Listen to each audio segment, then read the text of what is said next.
টেসলার প্রধান নির্বাহী কর্মকর্তা ইলন মাস্ক $700 বিলিয়ন বেশি সম্পত্তির মালিক হয়েছেন। সম্পদের দিক দিয়ে তিনি এখন বিশ্বের প্রথম ব্যক্তি।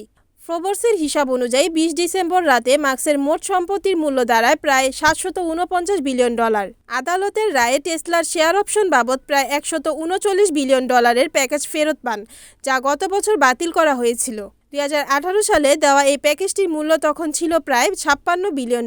তবে একটি নিম্ন আদালত 2024 সালে সেটিকে অযৌক্তিক বলে বাতিল করে। সুপ্রিম কোর্ট শুক্রবার জানায় সেই রায় সঠিক ছিল না, বরং এতে মাস্কের প্রতি অবিচার করা হয়েছে। এর আগে চলতি সপ্তাহেই ইলন মাস্ক প্রথম ব্যক্তি হিসেবে $600 বিলিয়ন সম্পত্তির মালিক হন। তখন খবর আসে তার মহাকাশ প্রযুক্তি প্রতিষ্ঠান স্পেস এক্স শিগগিরই শেয়ার বাজারে আসতে পারে। গত নভেম্বরে টেসলার শেয়ার হোল্ডাররাও আলাদাভাবে মাস্কের জন্য প্রায় $1 ট্রিলিয়ন একটি বেতন পরিকল্পনা অনুমোদন করেন, যা কর্পোরেট ইতিহাসে সবচেয়ে বড় বেতন প্যাকেজ হিসেবে বিবেচিত হচ্ছে। বর্তমানে ইলন মাস্কের সম্পত্তির পরিমাণ গুগলের সহ প্রতিষ্ঠাতা ল্যারি পেজের চেয়ে প্রায় $500 বিলিয়ন বেশি।